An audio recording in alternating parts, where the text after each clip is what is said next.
The Adventures of Captain Hatteras.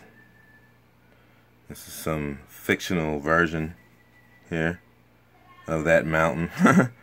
With one of the holes, I guess, being way bigger than the mountain itself, which we know is not accurate to the map, but somebody maybe just redrew this to maybe made it sound more fictional.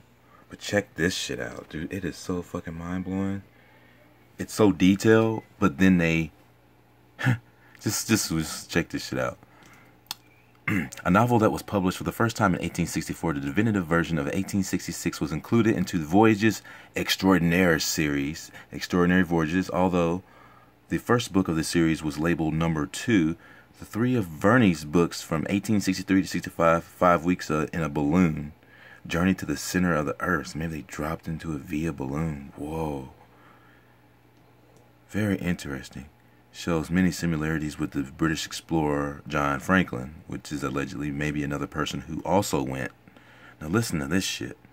A novel set in 1861 describes the adventures of a British expedition led by Captain John Hatteras to the North Pole. Hatteras was convinced that the sea around the pole was not frozen, and his obsession to reach the place, no matter what, mutiny by the crews result in the destruction of their ship. But Hatteras, with a few men, continues with the expedition. On the shore of this big massive rock 33 miles wide, he discovers a remain of a ship used by the previous expedition of the United States. Dr.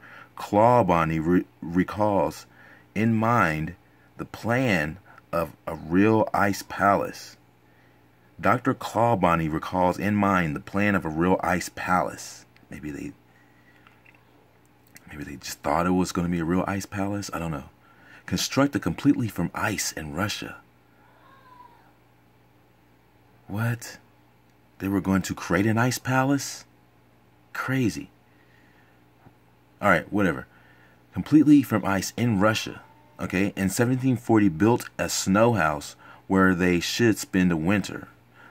The travelers winter on the island and survive mainly due to antiquity. Constructed completely... Wait a minute, what? Oh. The ingenuity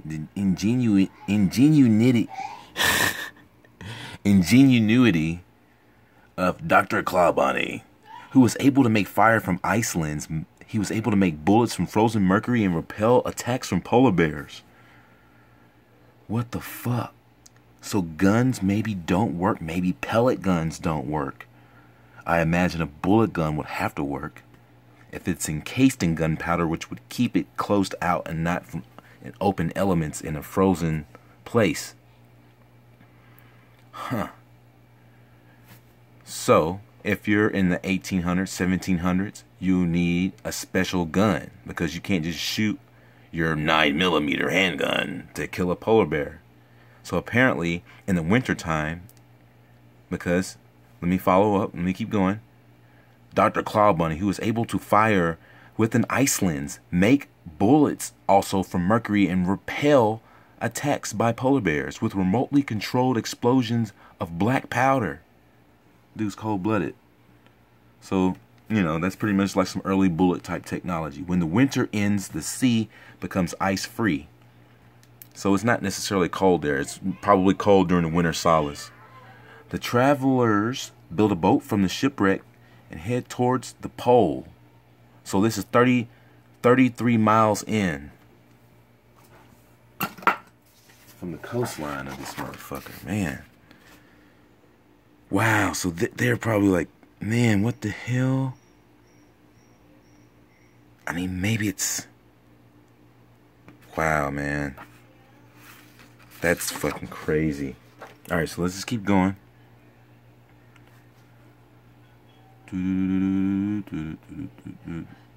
Alright, so after 3 hours of climbing...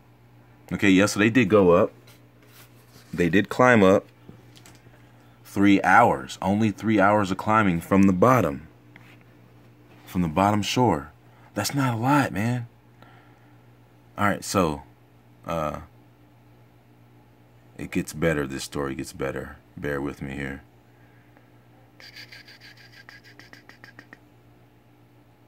Okay, where the winter ends, when the winter ends, the sea becomes ice-free. The travelers build a boat from a shipwreck and head towards the pole. Okay? Where they discover an island, an active volcano, which is the Aurora Borealis, and they name it after Hatteras. So it's a volcano. I'm telling you, if it was an active volcano that would kill them, they wouldn't be alive to name it after Hatteras, because they would be burnt up in molten lava. So clearly you're on this mountain, you're calling it a volcano. You claimed only for 3 hours up to this motherfucker. You called it a volcano. You know damn well it's not a volcano. But you want to you want to perpetuate some bile earth crap. So you must be some Freemason that had the right to travel wherever they wanted. Alright. Now, or maybe not. But check this out though. Maybe the story was just manipulated. Alright. So 3 hours after climbing, they reach the mouth of the volcano. The exact location of the pole is at the center of the Hatteras. The center of the crater. The exact location of the pole is at the center of the crater. Alright? Which is that. And check it out. Hatteras, he jumps into it. The exact location of the pole is in the center of the crater. And Hatteras jumps into it. Son of a bitch. He just jumps in that motherfucker. Now check this shit out. As the sequence was originally written... Wait a minute. As the sequence was originally written... Wait a minute. And name it after Hatteras. Okay, I got a little lost here because I'm going from side to side and I'm looking at my view finder here. Alright. As it was originally written, Hatteras perishes in the crater. He dies off into darkness. Okay? Verne's editor, Jules Hetzel, suggested, or rather required, that Verne do a rewrite so that Hatteras survived. Wait. Well, why would you need to do that unless you knew he survived? Okay? So Hatteras survives, but is driven insane by the intensity of the experience. After he returns to England. Okay, so you can hop in this motherfucker, go through this. You can either jump in from the top or you can go into the bottom with your boat. And you'll go through this. And you'll be in that world, in that land of perpetual twilight, or they call the Twilight Zone, where things are brought into reality, where the waters that flow there are everlasting waters. So he was driven insane by the experience. Okay, wow, so he had so much knowledge of some shit that people couldn't handle. They declared him insane. So he survives, but he was driven insane by the experience, and after returns to England, he was put in an asylum for the insane, saying that he lost his soul in the cavern of the North Pole. Hatteras never speaks another word. He spends the remainder of his days walking in the streets surrounding... What? Walking the streets surrounding the asylum with his faithful dog Duke, while mute and deaf in the world Hatteras walks are not with a direction. As indicated in the last line, Captain Hatteras forever marches northward. So they're saying he's insane and he's marching northward. Maybe they poisoned him. Maybe they made him sick so he wouldn't tell about this stuff. And they put him in an insane asylum. So that's the story that really is the true story of him. When he returns back to England, they told him to shut the fuck up. He probably kept telling. And the story is being manipulated. Well, obviously it was not a volcano. Maybe he learned from Ball Earth learning. Maybe he was manipulated and believed that this was a volcano. Well, if it was... what was spewed at the top, what you realized was a volcano, was not. It was just the Northern Lights, the Aurora Borealis. It's not a volcano. It's not going to kill anybody.